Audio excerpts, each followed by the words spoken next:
Enrique's Journey by Sonia Nazario. Have you heard the news lately about immigrant children being separated from their parents? Do you wonder why any parents would risk this happening to them? Have you further wondered if those children will ever see their parents again, or you want to know what their journey was like? Author Sonia Nazario wondered about all these things and more and decided to go on a real-life expedition to better understand their stories. In May 2000, Sonia met Enrique, a 17-year-old boy who left Honduras to cross illegally through more than 1,600 miles across 3 countries. His real-life story begins when Enrique was 5 years old. This was the last time he saw Lourdes, his mother, in Honduras. She decides to immigrate illegally to the U.S. in order to better provide for her family. The amount of money she was earning to feed her mother and her 2 children, Enrique and Belki, was just not enough.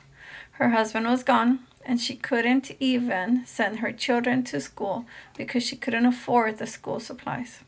She grew concerned about their future, and so she decides to make her way into the U.S. Here, she ends up working up to 20 hours a day in order to send money home to feed and clothe her children. Over time, she takes odd jobs where she's abused, jobs that pay less than the minimum wage she's supposed to get paid. She meets a man and falls in love with him and has another child, Diana. Eventually, she finds herself alone again, raising Diana without her father's help. Meanwhile, in Honduras, after 11 years without his mother, Enrique grew up. Due to various reasons, he's constantly having to move around with new relatives and always ends up getting kicked out of their homes. His lack of guidance and support led him to steal, hang around gangsters, and start sniffing glue.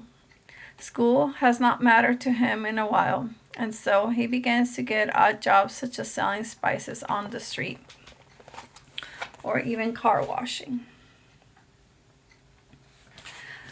Soon, sniffing glue leads to drug usage, and he becomes addicted and falls into despair. All these years without his mother have left him feeling especially unloved. See, he never understood why she didn't return for him or for his sister. Instead, he learns that she has made the choice to remarry. Enrique finds himself in the depths of despair and makes the choice to come to the U.S. to join his mother. He's sure that being with him will make his life better. Enrique's journey will take him to La Bestia, which is the train that runs from Mexico's southern border to the northern one. Along the way, he faces thieves, organized crime, humanitarians, maulings, robbery, and even death. If you want to find out how his harrowing life journey ends, read the novel and find out.